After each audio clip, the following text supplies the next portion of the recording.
All right. Yeah, so today what we'd like to talk about is a few further education options in general. But I know a lot of students are most interested in applying to graduate school in specifically. So we'll focus more on that, a little bit about funding, about TRENT programs, and I will spend a minute and let you know that we do have an upcoming event, which is the Professional and Graduate School Virtual Expo. So in terms of further education, why I wanted to broaden it for a minute beyond grad school is just that at this point, I'm sure you hear that a lot of students that you know are talking about grad school, faculty maybe, but I just wanted to say that we're also able to look at more broadly other education options, depending on what your career goals are. For example, some students may decide on a career path where doing a second degree, doing 2 years of social work or public health at Ryerson or something like that makes sense for them. That some of these degrees are professional degrees. A lot of the health programs would be professional degrees. Law, of course. Some universities, including Trent, will have graduate diplomas, and sometimes that's a good fit for students who aren't sure they're ready for the master's program and want to further their education in something specialized. And colleges have some great fast track programs called postgrad certificates for students who already have a degree, and that can get you some very hands-on skills and training as a next step. And of course, thinking also, I know some students aren't sure that they're ready for full-time school next September yet, and that a lot of these options may be available part-time or online also, so that we're not talking about just one way to do this, that it doesn't have to be full-time grad school in September, that there can be other options, even though we'll be mostly talking about full-time grad school today.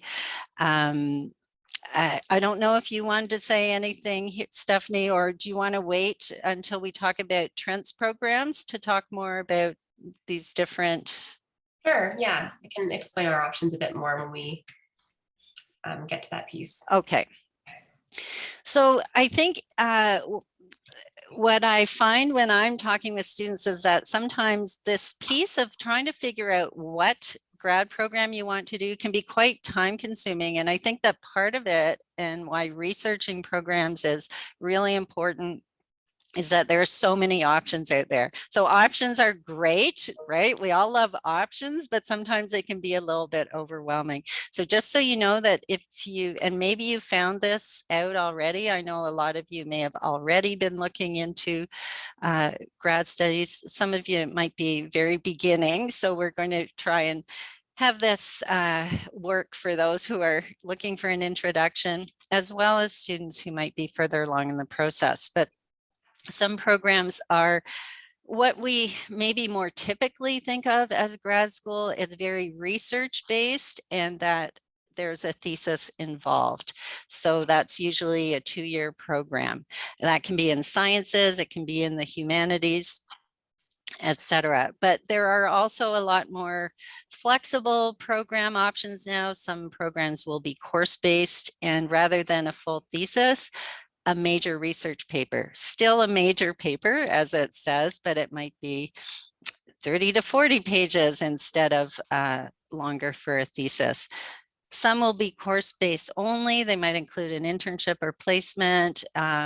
Professional programs are usually more focused on getting you work experience in your profession than research.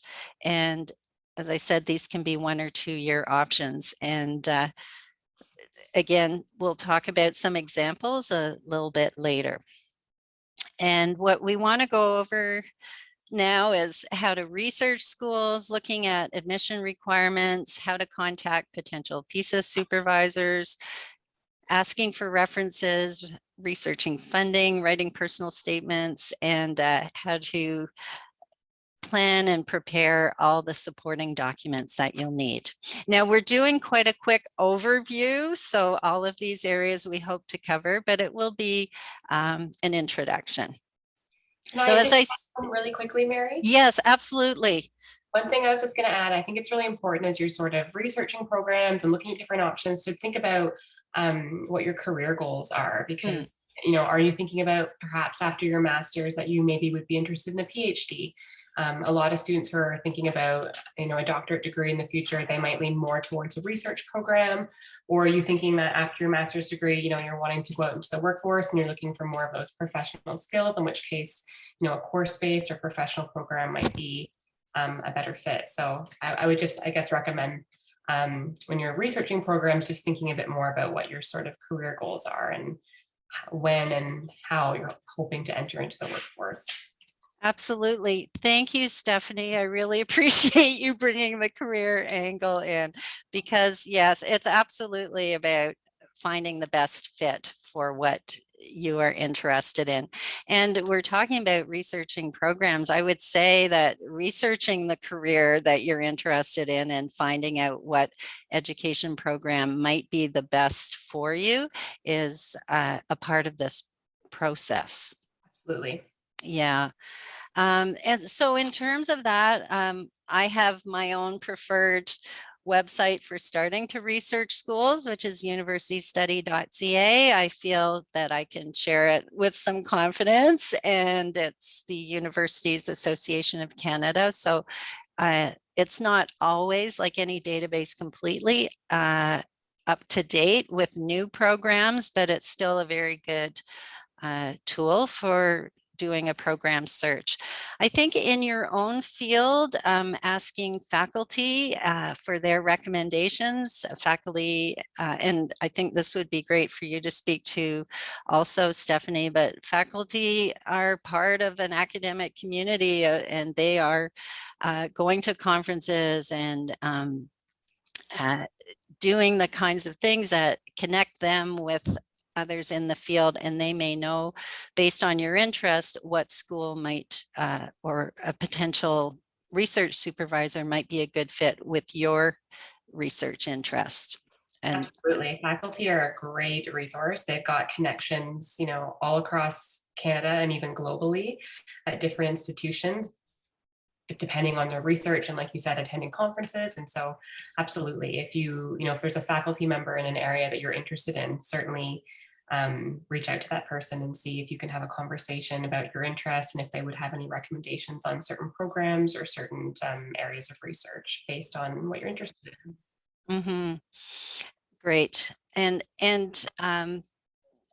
professional organizations can be a way to do that. For example, if you're interested in Masters of Social Work, there is a Canadian website that lists all the social work programs in Canada.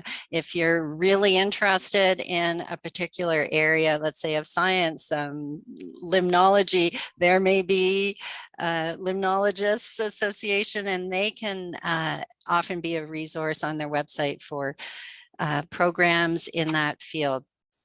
Yeah, it's of course really important to research interests of faculty at the school you want to go to, because in the end, many people will say that an alignment of your interests and the faculty who will be your supervisor for a research oriented program is really critical. And I know that a lot of students can find that a little bit daunting to reach out to faculty at another institution or at Trent if you don't know them. But this is a totally normal part of the process. So they expect students to reach out to them. And they want them to. Mm-hmm. If you're looking for a faculty member, faculty members are looking for students who are interested in working with them. So absolutely. Yeah. And reading the literature, if you have a specific research area, you may find if it's Canada, you may find Canadian researchers in your area just through the journals and doing your own research. Just a reminder that that's the program that, or excuse me, the website that I like for doing the program search. And you can do a keyword search, search by masters if that's the level you're looking at, English programs, and you'll get a good list of Canadian programs in that area. So as you're researching schools, you're going to see that admissions requirements vary from school to school, from program to program. And so you really need to know what they are, what academic requirements there are. They may have a minimum GPA. That is really important to know. And also every program or school can calculate GPA differently. You'll often see it's the last 10 credits that they will assess. And it might be a more complicated assessment of certain courses and so on. So you do just have to go to every school's website and see what they require. I know, Stephanie, I know this is always a big concern for students, is whether they're a competitive candidate, right, with the GPA. Do you have anything you'd like to add there? Well, certainly, yes. I think reviewing all the admission requirements is really a key piece. And also giving yourself time if you are thinking about an application to pull all of it together, because sometimes, it can take some time to develop a plan of study if that's required, or to update a resume or CV. So just giving yourself, lots of time to pull those different pieces together. It is nice to know for a given program, if you're interested, how many, as Mary's noted here, how many seats are available and how many applications the program is getting. That's useful information. Because I know for some of our programs, they can be quite competitive. And so the admission requirements that are posted, that's what's required to enter the program. But for some of the programs that are really highly subscribed in terms of large amounts of applications, we may be looking for people who sort of exceed those requirements. So it certainly doesn't hurt to reach out and ask. Mm-hmm. And I think sometimes it's a bit scary to reach out and do this, but I think Stephanie can say that most graduate studies programs have people who can respond to these questions. Yeah, this is what we're here for. We get all sorts of different inquiries, all different types of questions, and all year round. And we're happy to respond to them. And whether it be an office like ours, like the School of Graduate Studies, or individually at the program level, part of bringing students into the program is communicating with them and giving them information. And so we're happy to do that. So yes, never be hesitant about reaching out if you're interested. Okay. And beyond the academic requirements, there are always some non-academic requirements. And this really, really depends on the program that you're applying to. For example, some programs like counseling psychology, some of the programs in Ontario actually require equivalent of 2 years work experience or volunteer experience. So to see what they require beyond a strong GPA or a thesis. And some programs, it may be more important that you have relevant experience than research experience even. Now that's very specific. That would be things like social work or counseling psych, for example, whereas other programs really, really want to see your marks, if you have done a thesis. I know TRENT often likes a writing sample from applicants to get a sense of your academic writing. And yeah, and another piece is the resume or CV. I'll speak to that in a moment a little bit more. Now, it's not as common, let's say at TRENT, for there to be testing required, as far as I know, Stephanie, for programs. However, programs you might be interested in at other schools, some psychology programs require the GRE. and business programs often require the GMAT.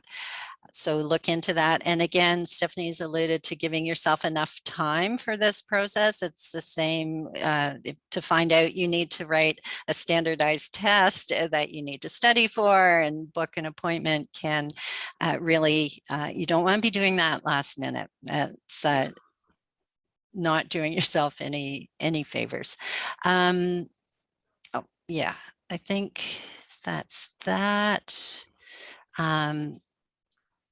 Yeah, finding a supervisor, we sort of touched on it already. Again, this is not always required. This would be more for the more, let's say, traditional 2-year research intensive thesis program, where most schools then will require you to reach out and have the approval of a potential supervisor often before you apply. Fair to say, Stephanie? Absolutely. And at TRENT, it varies by program, but certainly we have some programs that say you must have a supervisor, others say it's recommended. But I think in any case, if you are applying to do a thesis in a research-based program, it does make for a stronger application if you've already made that connection and you have been in touch with someone who's willing to take you on as a student. So even for courses where it's not a requirement, I would say it's still recommended and makes for a strong application. Mm-hmm. And how to reach out is really just with a professional email with a brief introduction. It's always a good idea to show that you are aware of the faculty's research area. If they have a lab, that you know what's happening in their lab, reading their most recent publications. And so that in your email, you can speak to how your research interests align, that you have common research interests. And so then when you're inquiring if grad supervision is a possibility, then the faculty member has a sense that this makes sense for both of you, that you have these common interests. Yeah, I think that's a really key point. I have heard faculty members say previously, if they get those sort of generic blanket emails that they know have gone out to several people, they don't even always respond. They want to know that you've taken a bit of time, I would say, invested some time in looking specifically at their lab or their research. And so I think doing that is really effective. And references, also a really important part of the whole application package. And so sometimes, again, this is something where students aren't sure how to reach out. And I think you really just have to be willing to ask the question directly, and even to say, would you be willing to write me a positive reference for grad school? You want to know that the faculty member feels that they know you or your work enough to be able to write a positive reference. That might feel a bit awkward, but it's I think the most direct and open way to address it.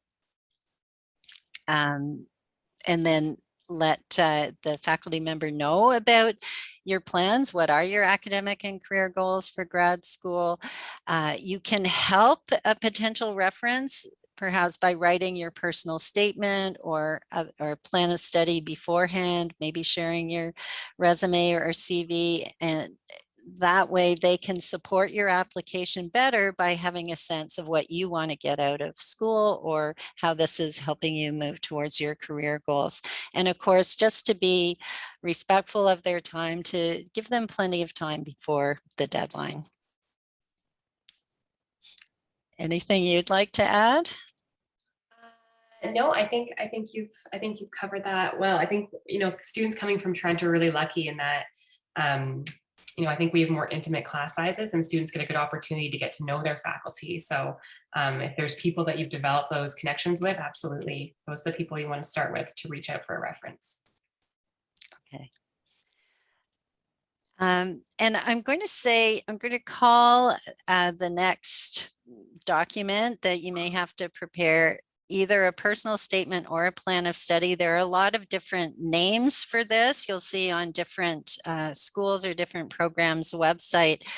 Uh, they're called different things, statement of intent, etc. So, but overall, a personal statement is explaining why you're a good candidate for the program, you know, how your background aligns with this. It can be a combination of your academic background and other volunteer, other work interests, why you chose this program. The schools often want to know, why are you applying to our program? They want to know that you've really considered a good fit, you know what they're all about. And it's not a generic application that Stephanie referred to. The difference with a research plan or plan of study, this is often in the thesis or research intensive programs. They're generally more interested in the topic that you want to research and how you plan to accomplish it. What are the theoretical underpinnings of your topic, the methodology you may choose. So these have quite a different focus. So a professional program, like let's say social work or public administration, will often want a personal statement. They will want to know more about you. And often if you're leaving after the program to start your career rather than continuing, they do want to have a sense of you as an all-around person. So they'll want to know your academic interests, but also outside of school, perhaps summer jobs, extracurricular, if you've been involved in student leadership or anything, can be very, very relevant. The emphasis in the plan of study is much more on the academic or research. It doesn't mean you can't talk about other positive qualities that you have or experiences, but the emphasis is on the academics. Oh, I think Stephanie? covered that. No, I think that's perfect. Personal statement is, yeah, like a bit of a chance to introduce yourself and your background and why it is you think you're a good fit for the program, where the research plan or plan of study is really focused more on the research itself. Okay. And I just want to let you know that both here at Careerspace and also in academic skills, we're happy to be a reader of statements. I often say, because I'm a generalist, I'm not an academic, that I'm happy to be a first reader of statements just to see if it seems to, you know, does it read well and accomplish what you want it to accomplish? But at some point you may want a professor who's your reference to also see the statement and give you some feedback, especially if you're getting into more of your academic and research interests. And the CV or resume, we get a lot of questions. Generally, a master's program will ask for a CV or resume, and I know students get very concerned about the CV. So this is a bit of a tricky topic. So I'm going to give you Mary's take on this topic.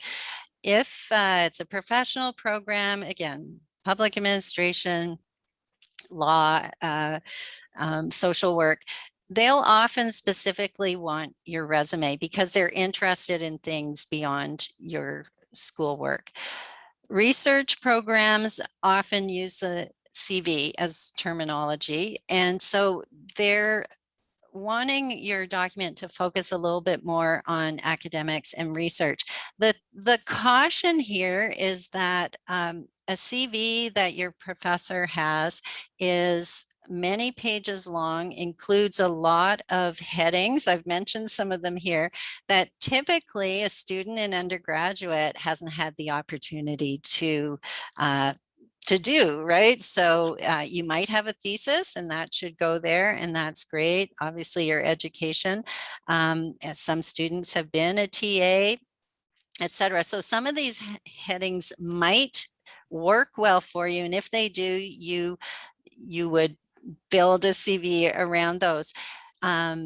However, seeing a lot of these headings. You might think, I don't have anything in that particular category, and that's okay. You're an undergraduate, and so you have to build a resume slash CV. I think sometimes it's a bit of a hybrid of your experience and your schooling, and to not feel that it has to be, you know, the same as a CV of someone who's an academic and has 10 years of experience and has a lot to add in all of these areas.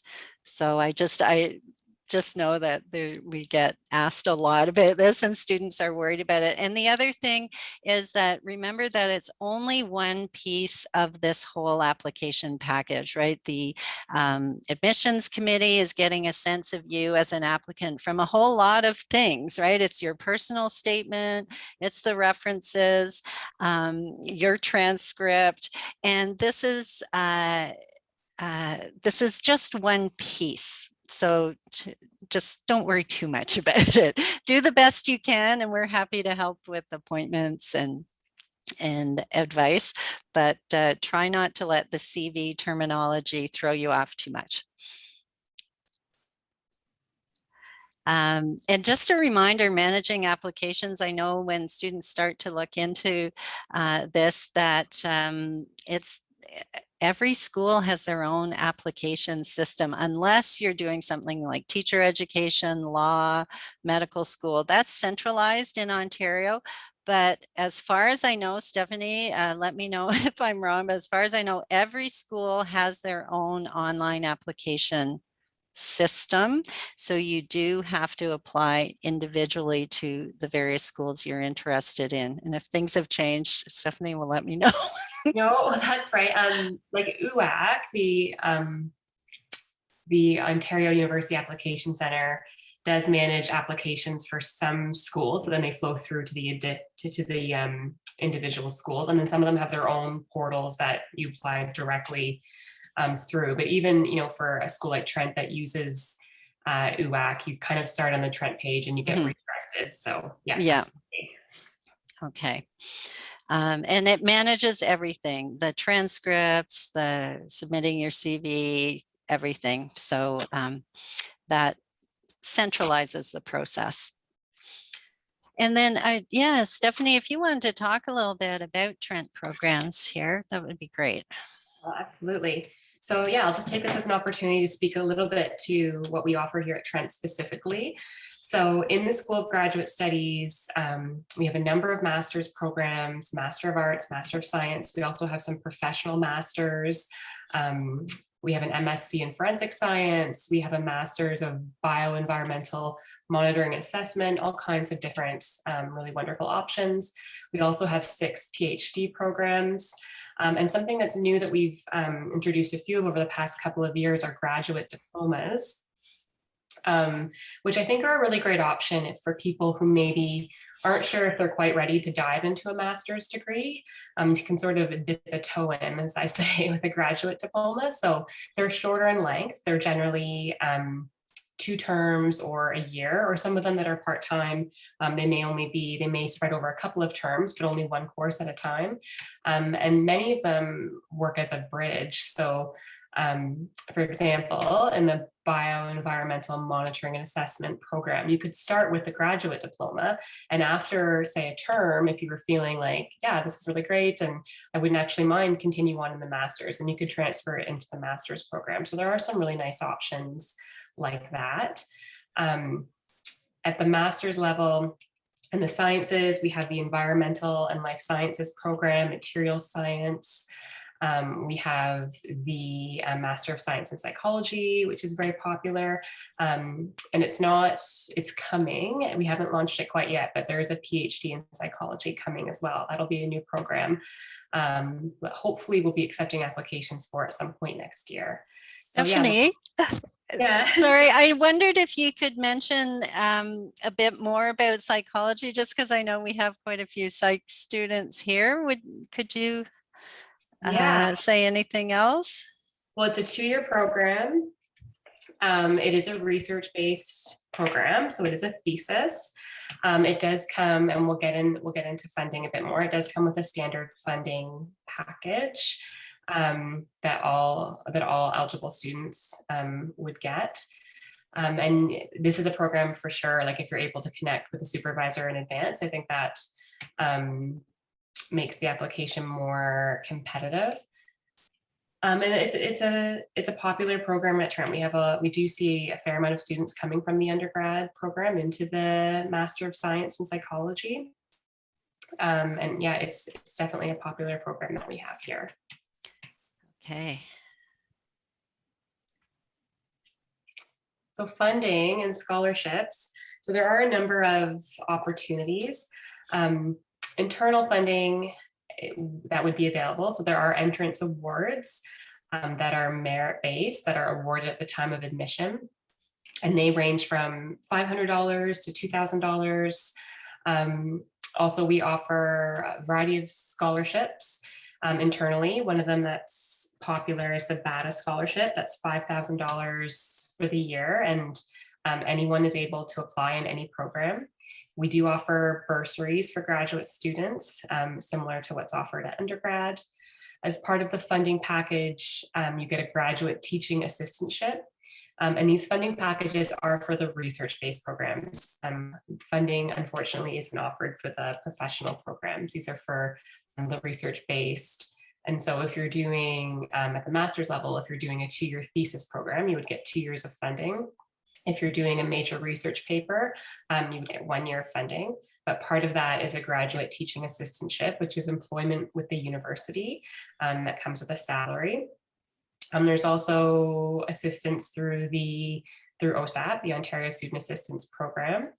And then there are some provincial and national external scholarships, which are great for students in the research programs.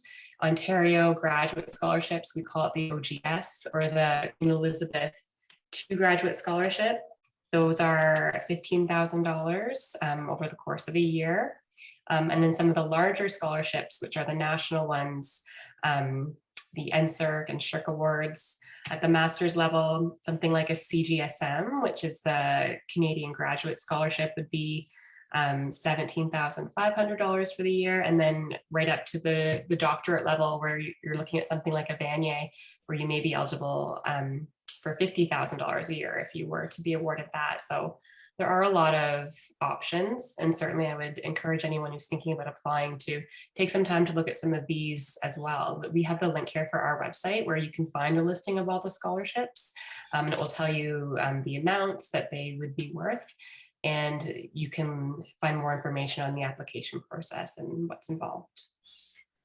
Yeah, there is a really great resource. I refer to it often on your website. I will just maybe say from my experience, because years ago when I was new to this, the one that's master's oriented that Stephanie mentioned, you find the CGSM, the Canadian Graduate Scholarship Master's Program, you actually find under the NSERC, the Natural Science and Humanities NSERC portal. And so if you're going to Google, I would Google NSERC and CGSM to get right to the correct page if you're going to apply there.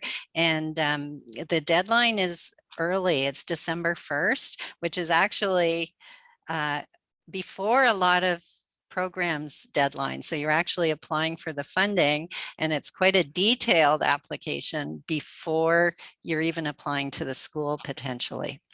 Yes. Yes. I mean, you can apply, you can apply before you have been accepted, but you can also apply once you are accepted and in your first year. But right. Yeah, you're able to apply early. Absolutely. Right. Because it's only 1 year, I think, for that this one. Yeah. Okay. Great. So a bit more information about our internal funding package. So depending on the program that you're in, we do offer a graduate research fellowship or a research fellowship award, which, as I said, depending on whether you're doing a major research project or a thesis, would be for 1 to 2 years. And they range from $4,000 a year to $8,300 a year. And then the GTA, the graduate teaching assistantship, as I mentioned. And then the entrance scholarships, which again, all applicants are automatically considered and they're merit-based, and they range from anywhere from $500 up to $5,000.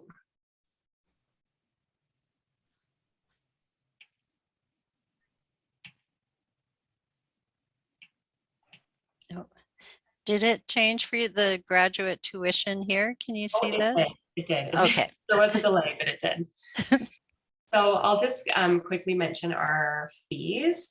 So they really do vary quite significantly depending on the program. So for domestic students, and the amounts listed here would be for one 12-month academic year, and these are based on the 2021-22 tuition rates, and this includes tuition and ancillaries. So they range from, for a domestic student, just over $9,000 to roughly $20,000.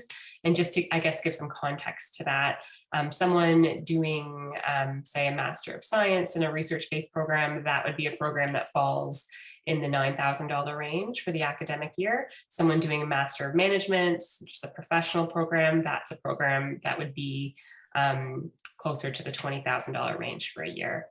And then for international students, they range from 22,000 up to 31,000.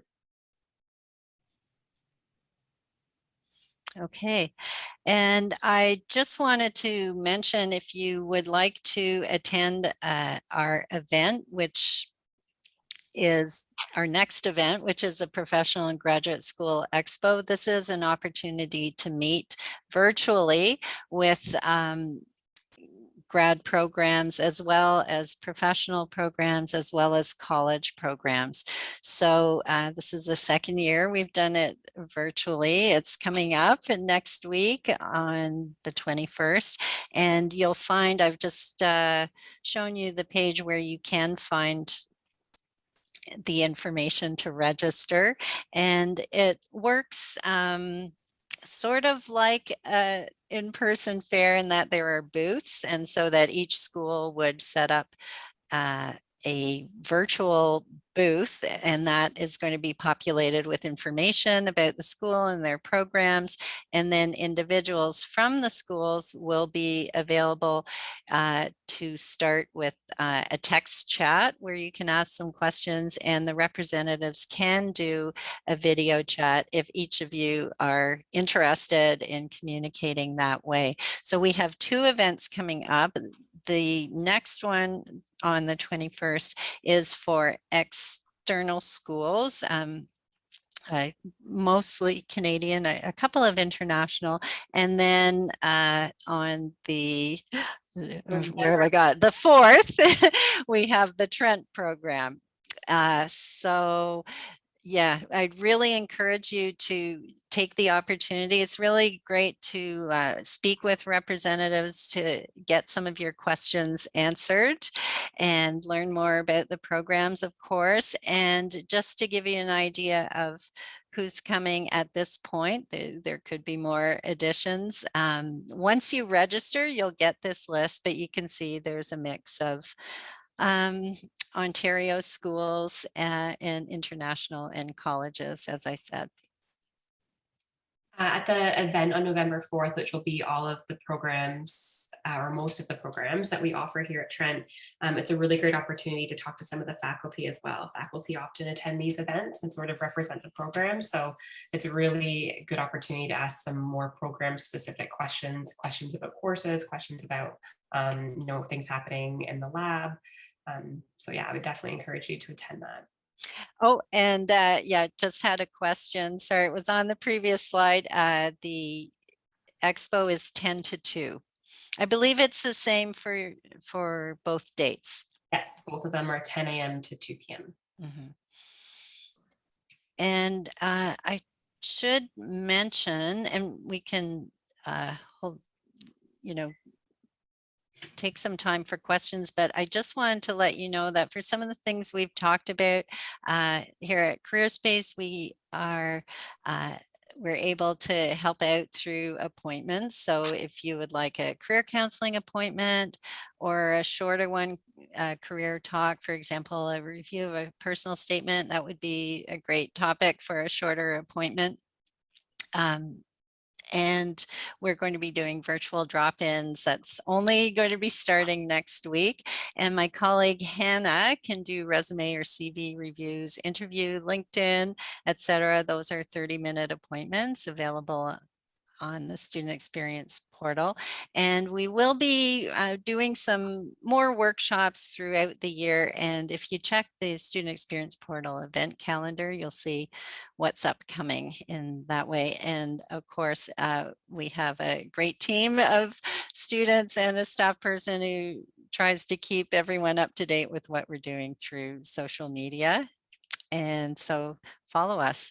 But I would like to just make sure there's enough time for questions now, other than time of the event. Is there anything else? Either unmute yourself or you can use the chat. If there's anything that Stephanie or I can answer right now, we'd welcome your questions.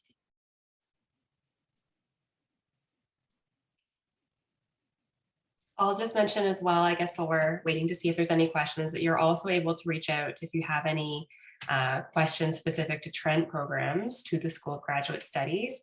I can put it in the chat. Our email is graduate@trentu.ca. And we're always happy to answer any questions that you might have. Great. Sorry, I didn't include that here, Stephanie. Thank you.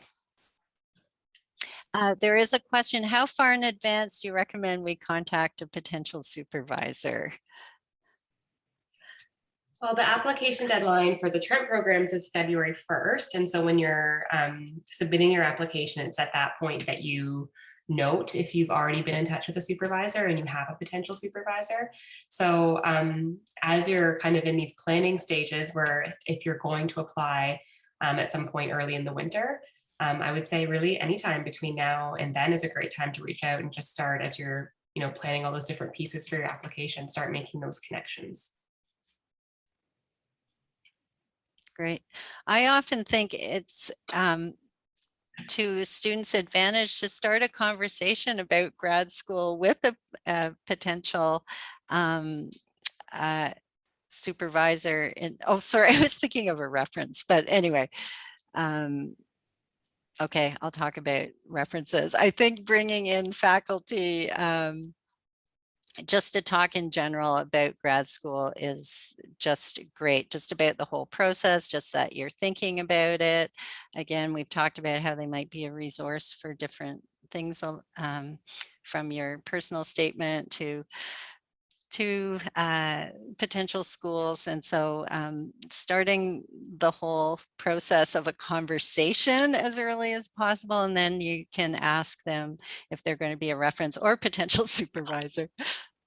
For sure. And I think for the most part, faculty are really happy to be that resource and sort of take on that mentorship role and help you along the way as you sort of start your journey into graduate school. Okay. Any more questions? Some people are starting to drop off. Yeah. Okay. Well, maybe that's it for today. Well, thank you very much. I know things are getting really busy for students, so really appreciate that you're able to make the time and hope this was helpful for you. And good luck with your with applying to further education. Yeah, everybody, good luck. Thanks so much. Thank you. Bye.